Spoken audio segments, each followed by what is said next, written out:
Como o aumento do leque dos casos, dos transtornos que estamos tendo conhecimento, com a abertura que a internet proporciona, vamos saber do Dr. Eudes, por exemplo, o que o senhor, como especialista, atribui esse número relevante de distúrbios. Grande Cid Moreira, parabéns pela pergunta e muito obrigado pela oportunidade de fazer este esclarecimento. Nas últimas décadas, aumentou-se o número de doenças, transtornos, adoecimentos mentais com códigos diagnósticos, porque progressivamente foram aumentando as pesquisas, desenvolvimentos e participação de outros profissionais, além de médicos, psicólogos, biólogos, farmacologistas, antropólogos, de modo que condições afetivas, comportamentais, cognitivas e relacionais que geram sofrimento nas pessoas passaram a ter um enquadramento diagnóstico. Além disso, passou-se a ocorrer uma segmentação de cada adoecimento em subdiagnósticos. Por exemplo, no caso do autismo, que anteriormente tinha critérios para correspondência a esse diagnóstico muito rígidos, passaram por uma mudança, por uma atualização e utiliza-se o critério de espectro do transtorno autista.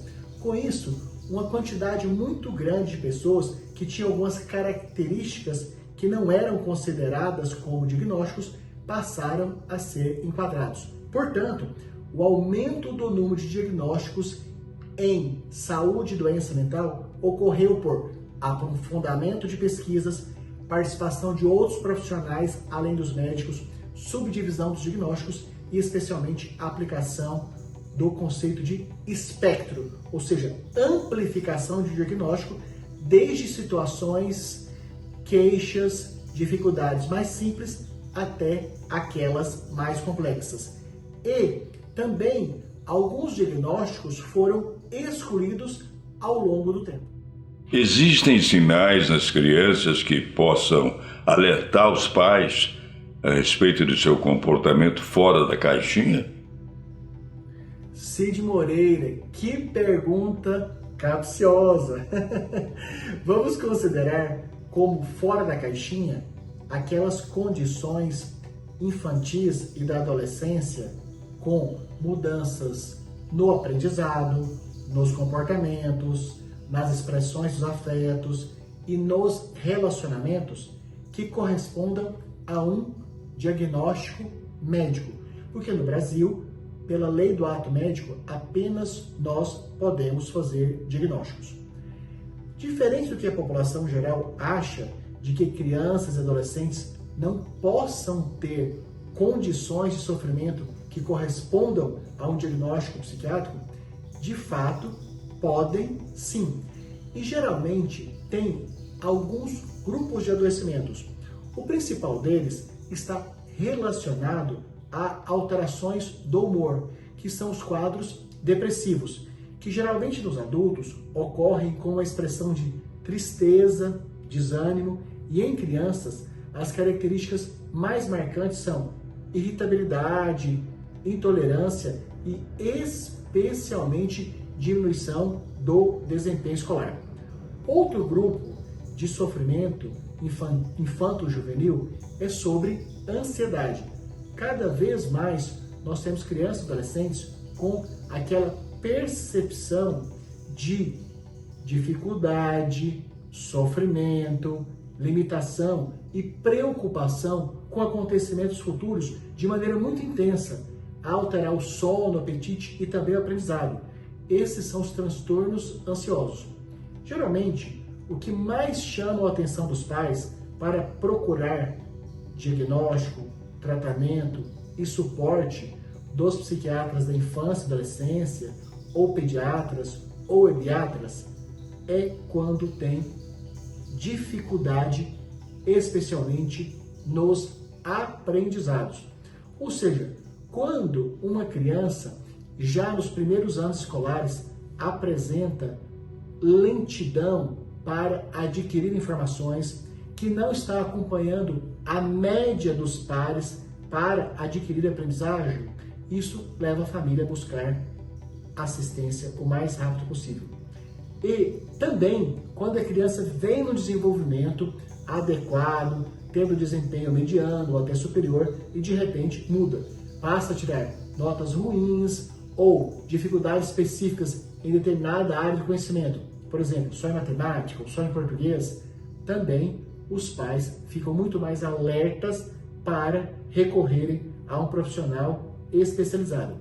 E ultimamente tem-se tido mais reconhecimento, atenção e cuidado com as crianças e adolescentes dentro do transtorno do espectro autista, que é uma condição chamada alteração do neurodesenvolvimento, em que há dificuldades na interação social, limitações nas comunicações interpessoais, rigidez nos comportamentos e várias outras características que podem variar de intensidade leve, moderada e grave. Portanto, provavelmente, Cid, quando o senhor perguntou sobre crianças e adolescentes fora da casinha, estava dizendo, ou está dizendo, sobre crianças e adolescentes que apresentam dificuldades que correspondem a um diagnóstico.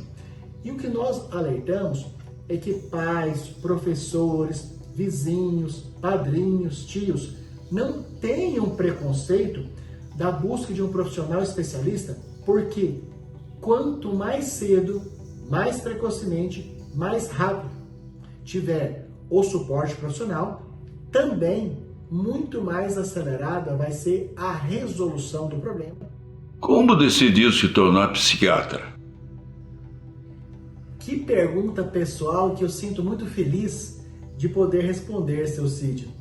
Cid Moreira, então, naturalmente, ao longo da minha vida, eu sempre tive uma característica pessoal, natural, digo até hereditária, de ter muita paciência para ouvir as pessoas, flexibilidade para entender especialmente as opiniões diferentes da média e de gostar muito de ouvir o ser humano. E não só em situações de alegria e comemorações, mas especialmente quando estavam em sofrimento.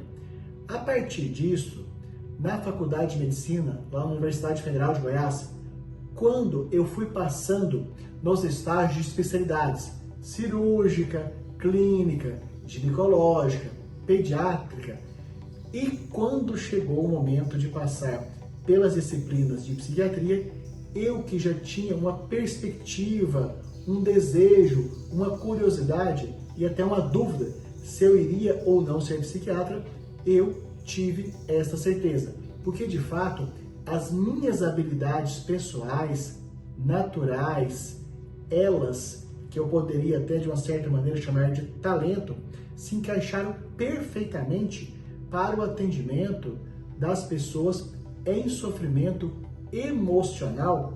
E com um detalhe muito importante, eu nunca fui de ter preconceitos, julgamentos, formação de opinião, digamos, à primeira vista.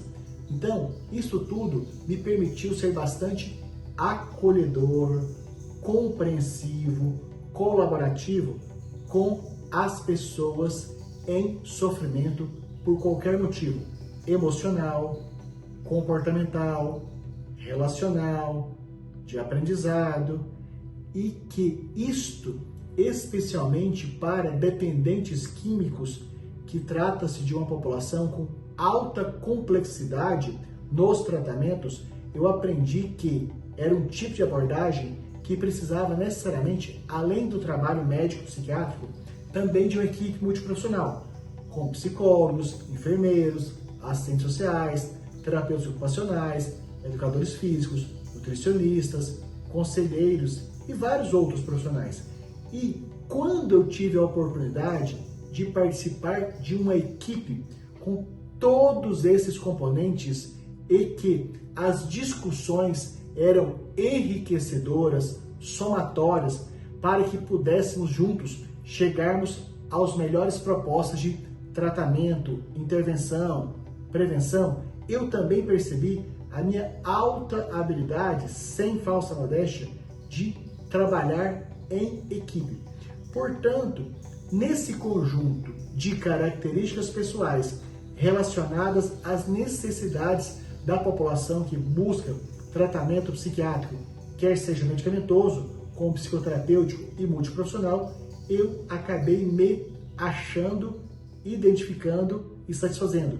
De modo que eu posso dizer assim com muita tranquilidade, seu Cid Moreira, eu sou muito realizado com a minha profissão, atuação, ensino, aprendizagem, debate na psiquiatria como especialidade médica e especialmente da psiquiatria forense.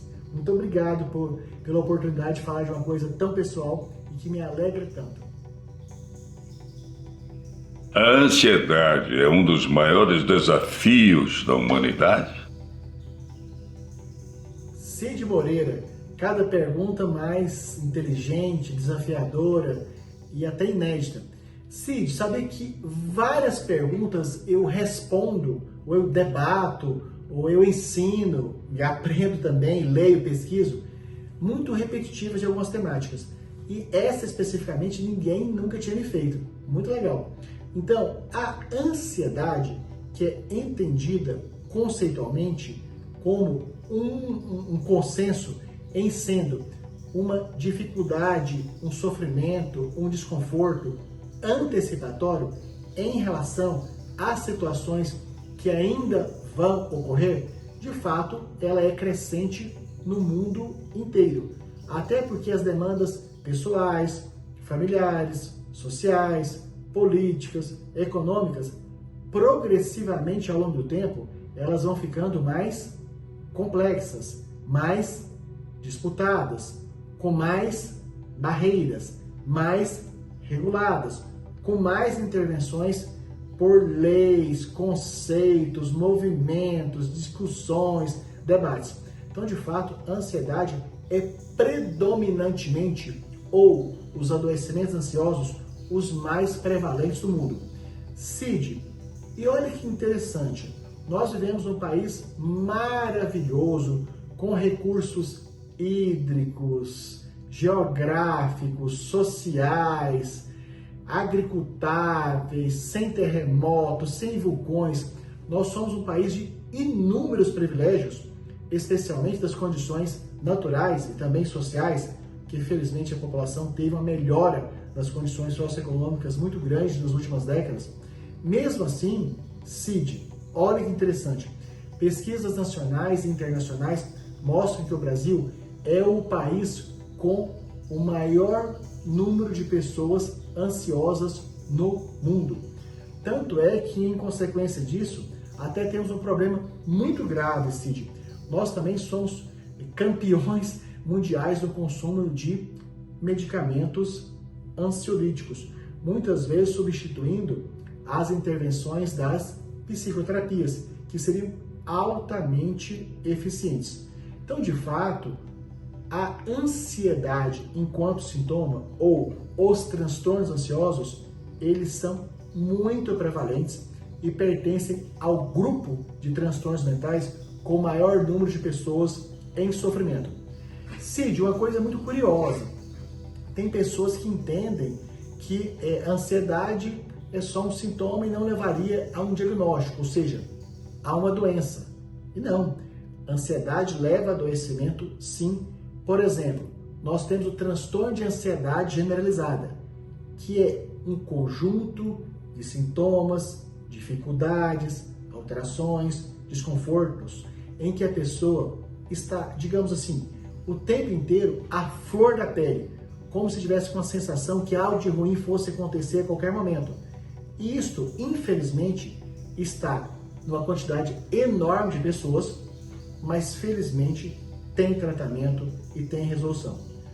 Um outro transtorno, um outro adoecimento ansioso, muito falado, discutido, debatido, e que gera um sofrimento extremo, são as condições chamadas de transtorno de pânico, em que, de maneira repentina, o indivíduo passa a ter sintomas, tanto de desconforto emocional, como também físico, Por exemplo, uma percepção que está com falta de ar, coração disparado, formigamentos, medo de morrer, como se fosse uma parada cardíaca, como se fosse perder o controle, algumas vezes até relatando uma sensação bastante sofrida, que é que estar saindo de si, perdendo o controle. Em sua opinião, doutor Helder, realmente há um esfriamento nos sentimentos de maneira que as pessoas estão menos preocupadas com o bem-estar um dos outros, ou isso é relativo?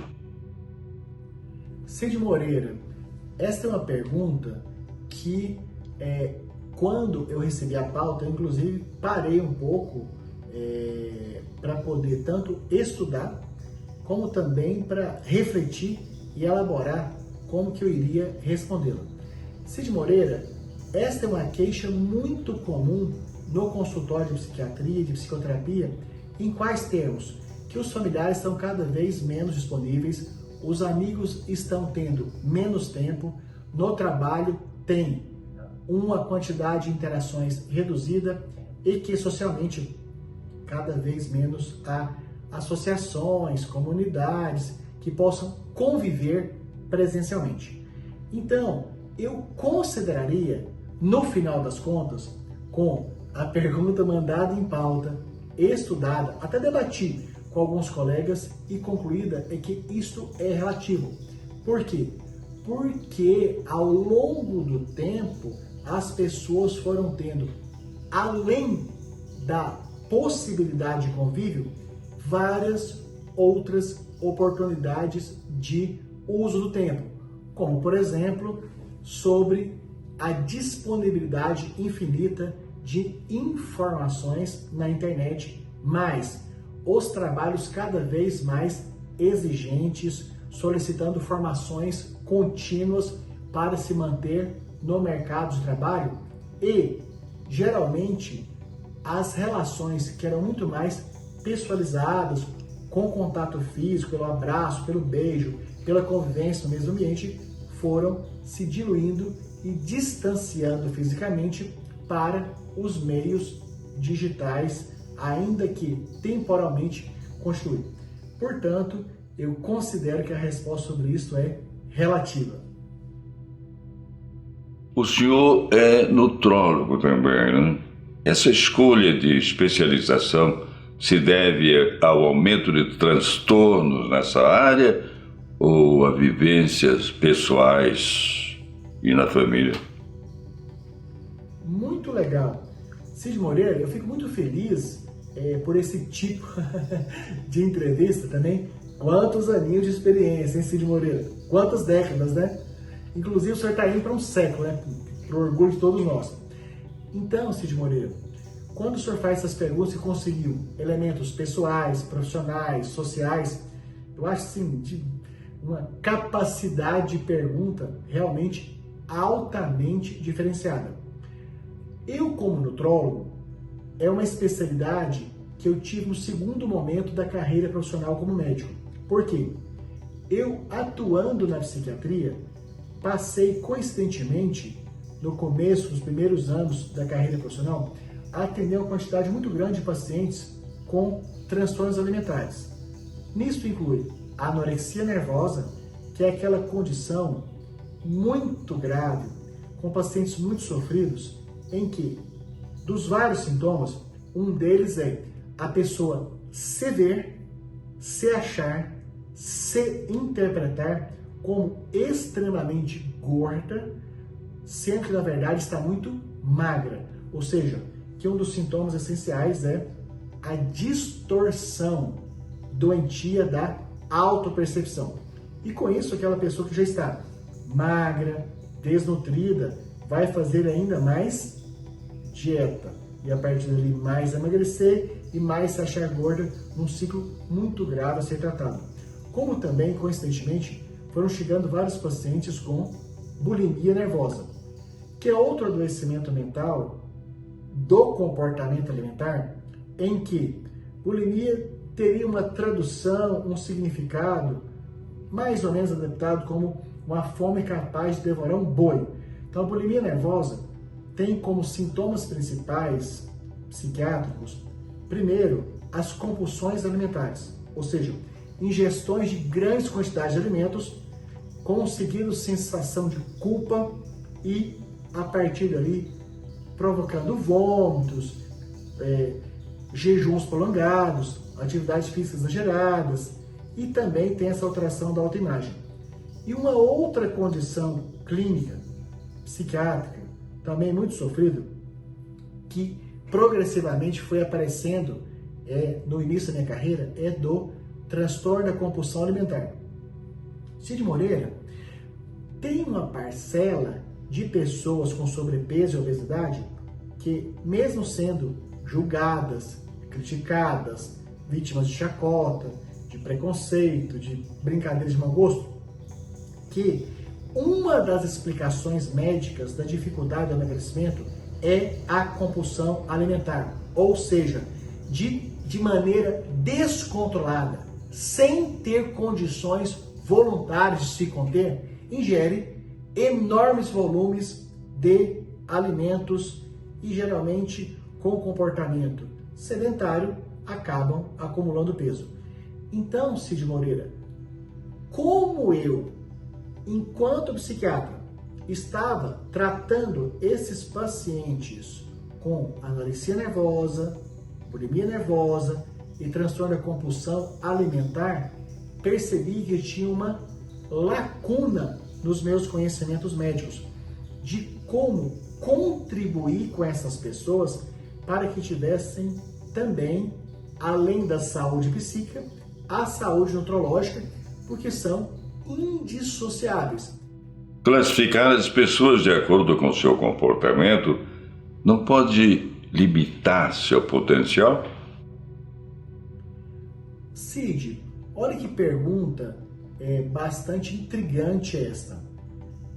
Na verdade, quando nós classificamos as pessoas com o objetivo de facilitar que elas resolvam seus problemas, valorizem suas potencialidades, possam ser reconhecidas, melhor aproveitadas em todos os seus aspectos de vida, para terem a oportunidade de saberem mais sobre suas identidades, forças, fraquezas, limitações e assim poderem viver melhor. Essa é uma utilização classificatória extremamente útil, progressista, que deve ser valorizada, reconhecida e especialmente utilizada. Por quê? Que favorece a vida e a qualidade de desempenho das pessoas. Quando a classificação de indivíduos vira motivo de chacota, preconceito, estigma e desvalorização, isto é extremamente condenável.